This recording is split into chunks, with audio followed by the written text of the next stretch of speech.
রাজনৈতিক প্রেক্ষাপট নিয়ে একটা বক্তব্য রাখছি।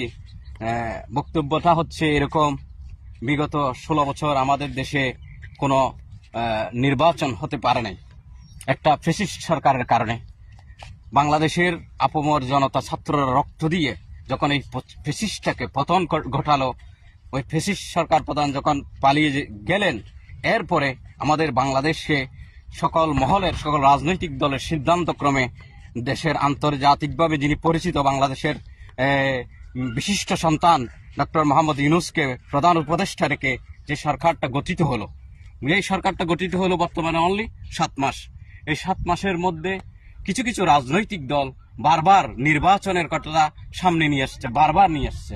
কিন্তু এই ফ্যাসিস্ট পতন হওয়ার আগে এই যে রাজনৈতিক দলগুলো নির্বাচনকে অতি গুরুত্ব দিয়ে সামনে নিয়ে আসছে, তারা জানতো না যে কি বাংলাদেশে 2041 সাল পর্যন্ত কি নির্বাচন হবে কিনা, কারণ শেখ হাসিনার রুটম্যাপ ছিল 2041 সাল পর্যন্ত।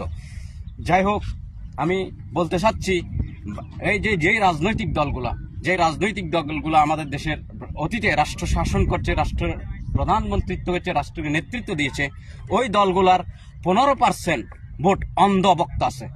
অন্ধভক্ত ভোটারগুলোর উপর ডিপেন্ড করে এরা সবসময় বাংলাদেশকে এরা মুখ ফুলিয়ে বলতে চায় জনগণের ক্ষমতা জনগণের হাতে ফিরিয়ে দাও। কিন্তু তারা জনগণের ভাষা বুঝেও জনগণকে এরা ব্লেম দেয়। রাজনৈতিক দলগুলো সবসময় এরা এসে বক্তব্যের সামনে বলে জনগণের ক্ষমতা জনগণকে বুঝিয়ে দাও। তারা জানে 15% অন্ধভক্ত এদের জন্য আছে মাঠে, তাহলে আর 15% এরা যদি কালেকশন করতে পারে কোনো উপায়ে মানুষকে মিথ্যা প্রচার চালিয়ে, তাহলে তারা সরকার গঠন করতে পারবে আর দেশের আমোদ ফুর্তি করবে, সরকারি বাহিনী নিয়ে ঘুরবে, গাড়ি নিয়ে ঘুরবে, কিন্তু জনগণের ভাগ্য পরিবর্তন হবে না।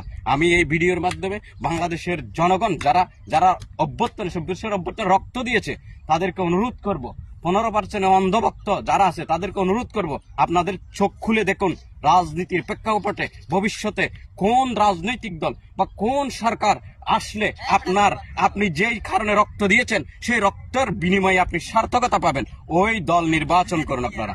কেননা ডক্টর মোহাম্মদ ইউনূসের একটা রাজনৈতিক প্ল্যাটফর্ম নেই। উনি আজ না হয় কাল না হয় নির্বাচন দিবে, কারণ ওনার রাজনৈতিক প্ল্যাটফর্ম নেই। তাইলে ওনাকে ন্যূনতম সুযোগ দেন, ওনার সমস্ত সিস্টেমগুলোকে গঠন করে আনুক, মিনিমাম 3 বছর সমাধান সমস্ত স্ট্রাকচারগুলো সিস্টেমে আনুক।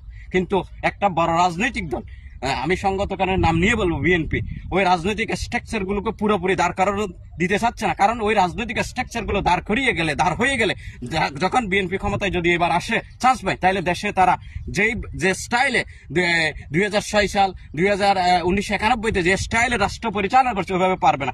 এই জন্য তারা বিএনপি চাই সবসময় কি পুরোপুরি দেশটা পরিবর্তন না হোক।